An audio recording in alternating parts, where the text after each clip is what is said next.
मुझे बहुत दुख होता है जब कोई डिप्रेशन का क्लाइंट मेरे पास आता है और ये कहता है कि मैं अपने आप को मेंटली वीक समझता हूँ क्योंकि मैं अपने डिप्रेशन को कंट्रोल नहीं कर पा रहा।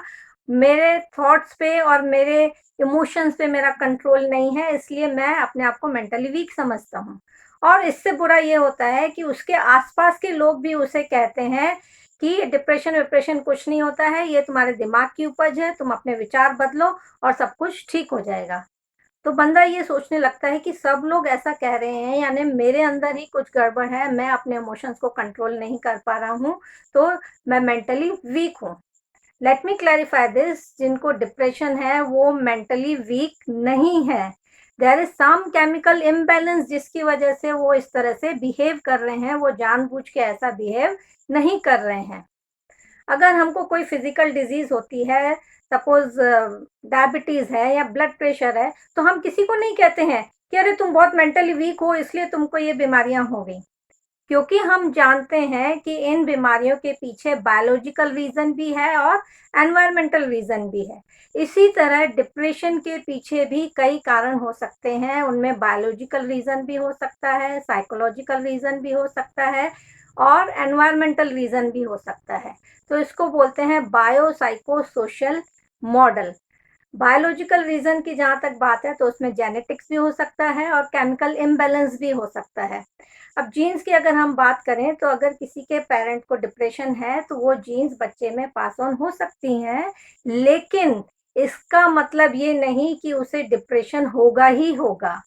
इसका मतलब ये है कि that child is at risk, वो रिस्क पे है कि डिप्रेशन हो सकता है। अब हो सकता है वो डिपेंड करता है साइकोलॉजिकल और एनवायरमेंटल रीजन पे। साइकोलॉजिकल में आता है कि उस बच्चे की कैसी अपब्रिंगिंग हुई है, किस एनवायरनमेंट में अपब्रिंगिंग हुई है, उसको स्ट्रेस मैनेजमेंट की ट्रेनिंग मिली है कि नहीं, उसका रेजिलियंस कैसा है, उसका एडवर्सिटी क्वोशंट कैसा है, यानी कि वो एडवर्स सिचुएशन को कैसे हैंडल करेगा, ये ट्रेनिंग उसको मिली है कि नहीं। ये साइकोलॉजिकल फैक्टर्स भी बहुत इंपॉर्टेंट रोल प्ले करते हैं। इसी तरह एनवायरमेंटल रीजन भी, जैसे कि अगर किसी की जॉब चली गई या कोई बच्चा एग्जाम क्रैक नहीं कर पाया या उसमें फेल हो गया या किसी नियर एंड डियर वन की डेथ हो गई, इस तरह के एनवायरमेंटल फैक्टर भी डिप्रेशन के एपिसोड को ट्रिगर कर सकते हैं। लेकिन कई बार ऐसा होता है कि कोई एडवर्स एनवायरनमेंट नहीं होता, किसी की लाइफ में सब कुछ अच्छा चल रहा है, जॉब में टॉप पे है, लाइफ बहुत टॉप पे है, everything is perfect and fine, फिर भी वो बंदा डिप्रेशन में चला जाता है। तो उसका कारण होता है ब्रेन में जो केमिकल्स होते हैं, न्यूरोट्रांसमीटर्स होते हैं जो हमको हैप्पी रखते हैं, एंथुजियास्टिक रखते हैं, मोटिवेटेड रखते हैं, उनमें कमी हो जाती है तो बंदा डिप्रेशन में चला जाता है। और ये केमिकल कम होने के कई कारण हो सकते हैं। स्ट्रेस हो सकता है, टेंशन हो सकती है, नेगेटिव थिंकिंग हो सकती है, ट्रॉमा हो सकता है, जिसकी वजह से केमिकल कम हो सकते हैं और बंदा डिप्रेशन में जा सकता है। आज डिप्रेशन बहुत कॉमन हो गया है। डब्ल्यूएचओ की रिपोर्ट भी कहती है कि हर 4 में से एक व्यक्ति अपने लाइफ टाइम में कभी न कभी किसी न किसी मेंटल इश्यू को फेस करता है और इनमें सबसे ज़्यादा डिप्रेशन के केसेस होते हैं। सुसाइड के बारे में भी डब्ल्यूएचओ की डेटा कहते हैं कि पूरे विश्व में हर साल 8 लाख लोग सुसाइड करते हैं और इसके पीछे डिप्रेशन सबसे बड़ा कारण होता है। जब भी कोई व्यक्ति सुसाइड करता है तो लोग कहते हैं कि वो कायर था और वो जिंदगी से हार गया या वो मेंटली वीक था इसलिए उसने सुसाइड करा। वो मेंटली वीक नहीं था, उसे एक सहारे की ज़रूरत थी, एक सपोर्ट की ज़रूरत थी, एक ऐसे व्यक्ति की ज़रूरत थी जो उसकी बातें सुने। और अगर ऐसा कोई सुनने वाला मिल जाए, ऐसा कोई शेयर करने वाला मिल जाए तो सुसाइड टाला जा सकता है। अब बात करते हैं डिप्रेशन के सिम्टम्स की। ये सिम्टम्स भी जानना बहुत ज़रूरी है क्योंकि कई लोगों को मालूम ही नहीं होता है कि सिम्टम्स क्या होते हैं और वो डिप्रेशन से गुजर रहे हैं।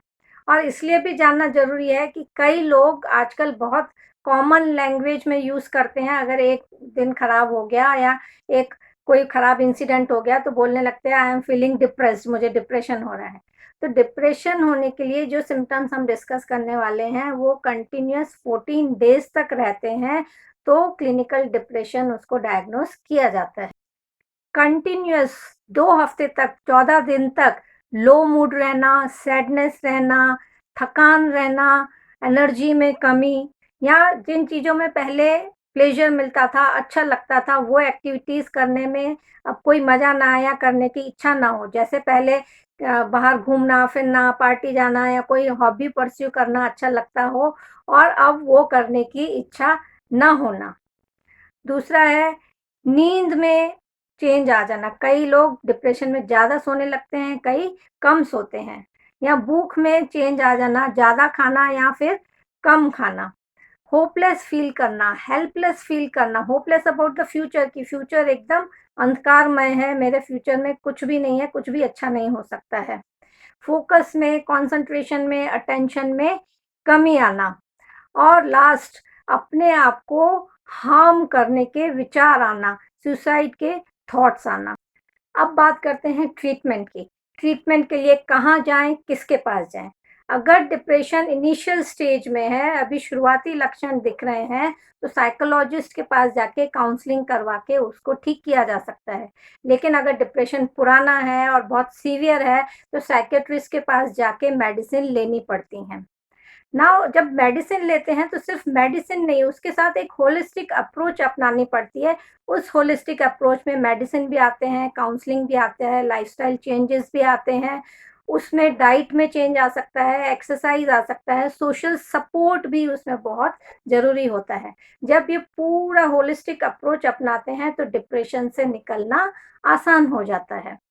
और जहाँ तक सोशल सपोर्ट की बात है, सोशल सपोर्ट बहुत इम्पोर्टेंट रोल प्ले करता है, क्योंकि हम ह्यूमन बीइंग सोशल एनिमल्स हैं।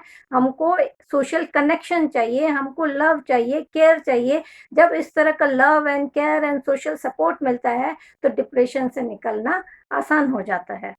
और लास्ट में आप सब लोगों से एक ही रिक्वेस्ट करना चाहूँगी कि जब भी कोई आपसे डिप्रेशन के बारे में या किसी भी मेंटल इलनेस के बारे में बात करे, तो उसे ध्यान से सुने, नॉन जजमेंटली सुने, उसके ऊपर कोई लेबल ना लगाएं, और उसको सपोर्ट करें, उसको एनकरेज करें कि किसी साइकोलॉजिस्ट या साइकेट्रिस्ट से जाके मिले। और एक बात आप सब लोगों से कहना चाहूँगी कि आज हम मेंटल हेल्थ पे खुलकर चर्चा करें, खुलकर डिस्कस करें, और इसके ऊपर से स्टिग्मा हटाएं, जिससे कि जो लोग इससे सफ़र कर रहे हैं उनके लिए ट्रीटमेंट लेना आसान हो जाए। हम उनके ऊपर कोई लेबल ना लगाएं। तो मिलती हूँ आपसे अगले वीडियो में एक नए टॉपिक के साथ। तब तक खुश रहिए, खुशियाँ बांटते रहिए।